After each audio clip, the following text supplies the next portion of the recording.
Di suatu sudut dunia, seorang anak lahir di tengah reruntuhan perang. Di sudut lain, seorang koruptor tertawa bebas sambil menghisap darah rakyat. Di mana keadilan Tuhan? Kita berteriak dalam diam. Mengapa penderitaan tak memilih korban? Mengapa yang jahat berkuasa sementara yang suci tersalib? Agama menjanjikan harmoni, tapi realita mempertontonkan kekacauan. Apakah ini ujian atau kekejian? Ataukah Tuhan hanya mitos seperti bisikan Freud, proyeksi jiwa manusia yang rapuh? Sejak trilemat Epicurus menggugat langit. Jika Tuhan maha baik, mengapa kejahatan ada? Jika maha tahu, mengapa dia diam? Jika maha kuasa, mengapa tak menghapus penderitaan? Ini bukan sekedar pertanyaan. Ini pemberontakan akal yang membakar kitab-kitab suci. Sebuah perlawanan jiwa yang menolak menerima takdir sebagai jawaban final. Tapi di balik kemarahan ini tersembunyi kerinduan akan makna. Bisakah kegelapan dunia berdamai dengan bayangan Tuhan yang sempurna? Filsafat menyodorkan teodisi. Agustinus berkata, kejahatan lahir dari kebebasan manusia. John Hick berseru, penderitaan adalah pahat untuk menyempurnakan jiwa. Tapi Nietzsche mengejek, Tuhan yang membiarkan penderitaan tak berdosa pantas diadili.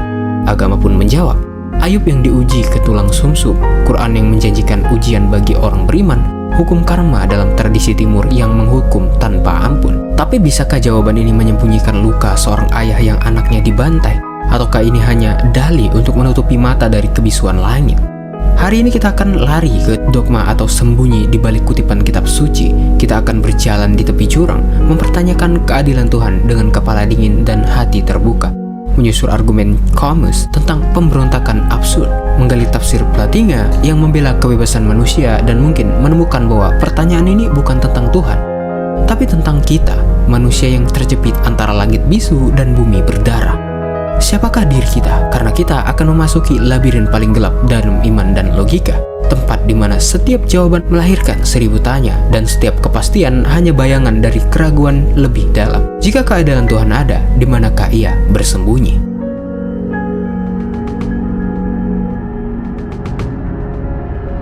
Bayangkan seorang anak berusia 5 tahun terbaring di rumah sakit, tubuhnya hancur oleh kanker.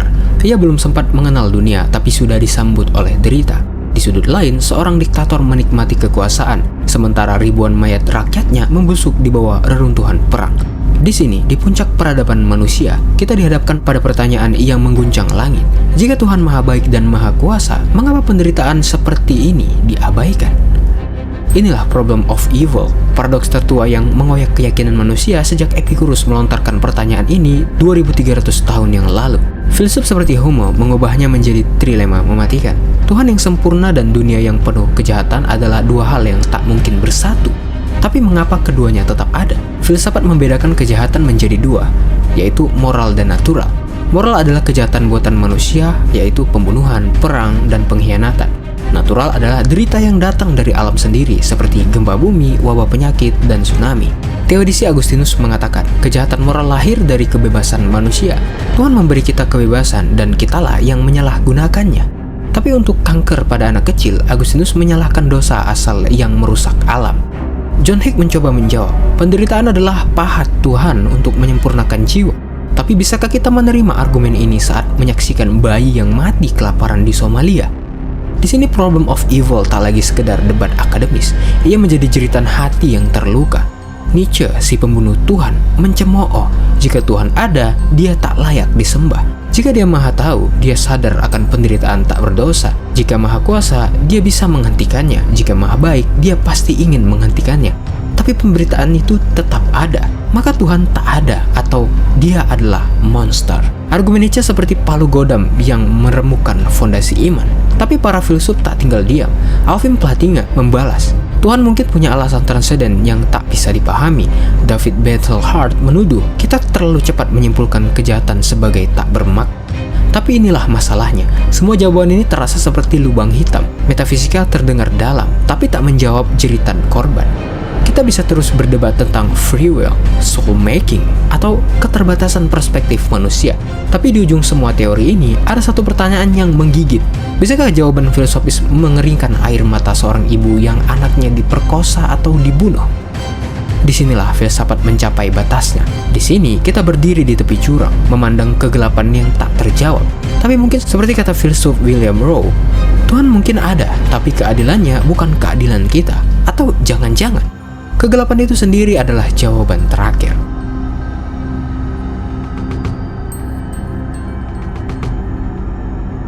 Di padang pasir yang tandus, seorang pria bernama Ayub duduk di atas abu. Tubuhnya berlubang borok, anak-anaknya mati, hartanya musnah. Ia berteriak pada langit, "Mengapa aku Tuhan? Aku tak bersalah." Tuhan tak menjawab dengan penjelasan. Sebaliknya, ia mengguncangkan Ayub dengan pertanyaan, "Di manakah engkau ketika aku meletakkan dasar bumi?" Ayub pasal 38 ayat 4-8. Ini bukan jawaban, ini adalah tamparan, sebuah pernyataan bahwa keadilan Tuhan melampaui logika manusia. Yudaisme dan Kristen bersepakat, Tuhan tak berhutang penjelasan pada ciptaannya. Tapi dalam Islam, Al-Ghazali menegaskan, Tuhan punya hikmah, yaitu kebijaksanaan transenden yang tak terjangkau akal. Bisakah ini diterima ketika seorang ibu menyaksikan anaknya dihancurkan peluru perang? Ketika seorang gadis 12 tahun dikubur hidup-hidup demi kehormatan keluarga, di manakah suara Tuhan saat keadilan manusia lebih bisu dari angin gurun? Al-Quran menjawab dengan tegas, apakah manusia mengira mereka akan dibiarkan mengatakan kami beriman tanpa diuji? Quran Surah Al-Ankabut ayat 2. Setiap derita, kata para ulama, adalah ujian kesabaran jalan menuju surga. Imam Ibnu Qayyim menulis, ujian adalah bukti cinta Tuhan seperti api yang memisahkan emas dari kotoran. Tapi disinilah letak paradoksnya. Jika Tuhan Maha Tahu, bukankah Dia sudah tahu siapa yang lulus ujian tanpa perlu menyiksa mereka? Filsuf Islam Sayyid Muhammad Naqib Al-Atas mengkritik ujian bukan untuk Tuhan, tapi untuk manusia agar menyadari ketergantungan mutlak kepadanya. Di Gaza, seorang anak kehilangan kedua kakinya akibat bom. Ia bertanya pada ayahnya, "Apa dosaku ya Abah?" Sang ayah dengan air mata yang membeku hanya bisa membisikkan, "Ini ibtilah, yaitu cobaan nak." Tapi bisakah jawaban ini mengisi perut yang kelaparan atau menyambung kaki yang terpisah dari tubuh? Di kuil Hindu, seorang ibu menangis di depan patung Dewi Kali. Bayinya lahir buta. Seorang pendeta berbisik, "Ini prarabdha karma, hutang kehidupan lampau yang harus dibayar." Karma, hukum kosmis yang kejam. Tapi dalam Bhagavad Gita, Krishna mengingatkan, karma adalah hukum sebab akibat, bukan hukuman. Buddha menolak fatalisme karma. Penderitaan bisa dihentikan lewat jalan mulia berunsur 8, bukan dengan pasrah pada takdir. Lalu bagaimana dengan bayi yang diperkosa lalu dibunuh? Dosa apa yang bisa dilakukan janin dalam rahim? Di sini agama-agama timur terjepit. Keadilan kosmis ternyata lebih kejam dari kejahatan manusia. Katedral-katedral di Eropa bergema dengan kisah dosa warisan Adam. Agustinus berkata, dalam diri Adam, semua manusia telah berdosa. Tapi teolog modern seperti Karl Barth menolak. Dosa asal adalah metafora keterputusasaan manusia dari Tuhan, bukan kutukan biologis. Fyodor Dostoyevsky menggugat dalam The Brother Karamazov, jika penderitaan anak-anak diperlukan untuk membayar kebenaran abadi, maka kebenaran itu tak layak dibeli.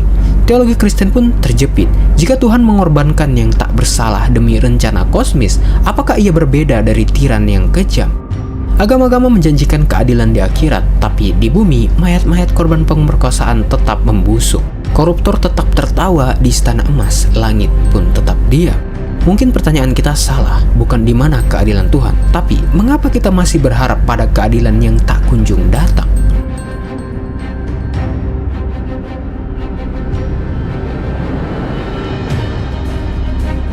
Seorang perempuan duduk di kamar gelap, memeluk foto anaknya yang tewas ditembak polisi. Bibirnya getar. "Tuhan, jika kau ada, mengapa kau diam?" Ini bukan lagi pertanyaan filosofis, ini adalah jeritan jiwa yang terpanggang rasa kehilangan. Agama menawarkan surga, tapi ia ingin anaknya kembali sekarang. Filsafat menjelaskan teori, tapi yang ia butuhkan adalah pelukan. Di titik nadir kemanusiaan, semua jawaban terasa kosong. Teodisi Agustinus, karma, hikmat Tuhan, semua terdengar hampa. Seperti kata penyair Yahudi Levi Yitzhak, penjelasan untuk penderitaan adalah penghinaan bagi penderita. Tuhan yang Maha Kuasa, nama agung yang tak terjawab panggilan duka. Alfred Notwidet menggugat, Tuhan bukan dalang yang kejam, ia adalah pihak yang ikut menderita. Dalam teologi proses, Tuhan tak Maha Kuasa secara absolut, ia berjuang bersama kita, mengarahkan semesta dengan persuasi bukan paksaan. Tapi bisakah ini diterima? Jika Tuhan tak sanggup menghentikan genosida Rwanda, lalu apa bedanya dengan ketiadaannya? Elie Wiesel, korban selamat Auschwitz, menulis, Tuhan di mana dia? Di sana, tergantung di tiang gantungan. Inilah paradoks Tuhan yang rapuh, justru lebih manusiawi. Tapi manusia butuh lebih dari sekedar teman penderitaan. Mereka butuh jawaban, mereka butuh keadilan. Soren Kierkegaard menulis, iman dimulai ketika logika berakhir. Baginya, Abraham yang rela mengorbankan Ishak bukanlah contoh ketaatan buta, melainkan lompatan ke absurditas. Iman sejati, kata Kierkegaard, adalah menerima paradoks bahwa Tuhan bisa meminta yang tak masuk akal. Tapi di abad ke-21, bisakah kita menerima absurditas? Ketika bom menghancurkan rumah sakit atau saat tragedi besar terjadi, absurditas kehidupan menjadi pertanyaan utama. Banyak yang menyatakan bahwa absurditas ini tidak cukup alasan untuk beriman, melainkan menjadi alasan untuk memberontak. Namun, dalam kekosongan yang ditimbulkan oleh absurditas ini, beberapa orang justru menemukan kebebasan tinggi, kebebasan untuk memilih percaya meskipun semua bukti berkata sebaliknya. Stephen Hawking, seorang ilmuwan terkenal, pernah mengatakan bahwa tidak perlu mengundang Tuhan untuk menjelaskan alam semesta. Hukum fisika, entropi, seleksi alam, dan teori chaos sudah cukup menjelaskan penderitaan yang ada. Tsunami bukanlah bentuk murka Tuhan, melainkan akibat pergeseran lempeng tektonik yang terjadi secara alami. Namun ini memunculkan pertanyaan baru. Jika alam semesta itu netral, di manakah ruang untuk keadilan? Seekor singa menerkam rusa, seorang psikopat membantai keluarga. Apakah ini semua adalah bagian dari evolusi neural yang gagal? Sains mungkin memberikan jawaban bahwa keadilan hanyalah konsep manusia dan alam tidak peduli. Namun, jika keadilan adalah konsep manusia, maka seluruh peradaban kita dengan segala hukum moral dan agama yang ada menjadi sandiwara untuk menutupi kekosongan eksistensial yang lebih mengerikan. Viktor Frankl, seorang penyintas Holocaust, menulis bahwa meskipun segala sesuatu dapat diambil dari seorang manusia, kebebasan terakhir, yaitu kebebasan memilih sikap, tidak dapat dirampas. Mungkin inilah jawaban sementara tentang Tuhan. Jika Tuhan ada, mungkin Ia tidak akan datang menyelamatkan kita, tetapi memberikan kita tangan untuk menyelamatkan sesama, memberi kita mulut untuk berteriak tidak pada ketidakadilan. Ketika Tuhan diam, apakah kita berhak diam juga? Seperti kata Dietrich Bonhoeffer sebelum dihukum mati, Tuhan yang kita sembah adalah Tuhan yang lemah, Tuhan yang hadir dalam penderitaan manusia. Mungkin disinilah panggilan sejati manusia untuk menjadi Tuhan kecil yang memberontak terhadap kekosongan kosmis dan menciptakan keadilan di bumi.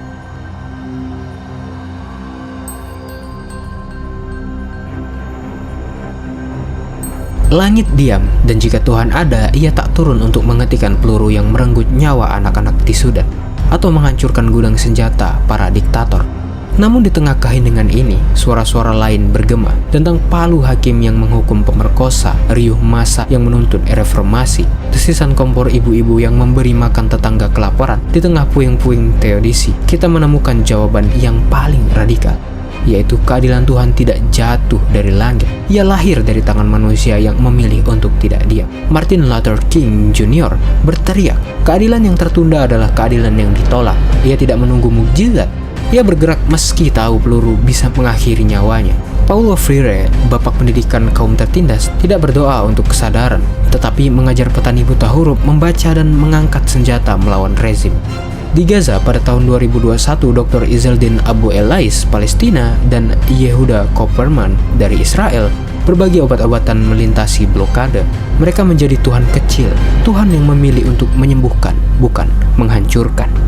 Teodisi dalam teologi pembebasan menunjukkan bahwa Tuhan memihak kaum tertindas, bukan dengan mukjizat, tetapi dengan menginspirasi manusia untuk memberontak melawan ketidakadilan. Viktor Frankl dalam karya-karyanya menulis bahwa jika hidup memiliki tujuan, penderitaan pun memiliki makna. Ia berbicara tentang makna manusiawi, keberanian untuk tetap mencintai di tengah kebencian, untuk membangun di atas reruntuhan. Lihatlah Hibakusha, korban selamat Hiroshima yang mengkampanyekan perdamaian global. Lihatlah Paul Rusesabagina yang menyelamatkan 1268 nyawa selama genosida Rwanda. Lihatlah Mother of Plaza de Mayo yang menari dengan foto anak hilang di dada mereka. Mereka tidak menunggu keadilan Tuhan. Mereka menciptakannya dengan air mata dan menjadi semen, darah yang menjadi cat, dan tulang yang menjadi fondasi. Kita telah menggugat langit, mengutuk teologi, dan meragukan kitab suci. Kini tinggal satu pertanyaan. Maukah kita memakai mahkota Tuhan yang telah jatuh? Setiap kali kita membela korban bullying, kita adalah keadilan Tuhan. Setiap kali kita menolak suap, kita adalah kebenaran Tuhan. Setiap kali kita memeluk orang yang berbeda keyakinan, kita adalah kasih Tuhan. Tuhan mungkin ada di surga, tetapi keadilannya, jika ada, harus dirajut di bumi dengan tangan kita, dengan keringat kita, dengan resiko kita. Di pengungsian Suriah, seorang anak perempuan menggambar matahari di dinding yang berlubang peluru. Ia berkata, "Aku tak tahu di mana Tuhan, tapi aku tahu di mana cahaya." Mungkin keadilan Tuhan bukanlah tempat, tetapi arah. Bukan jawaban, tetapi pertanyaan yang memaksa kita bergerak. Seperti api Prometheus yang dicuri dari langit. Kita harus memilih, tetap meratapi kegelapan atau menyalakan lilin dengan tangan kita.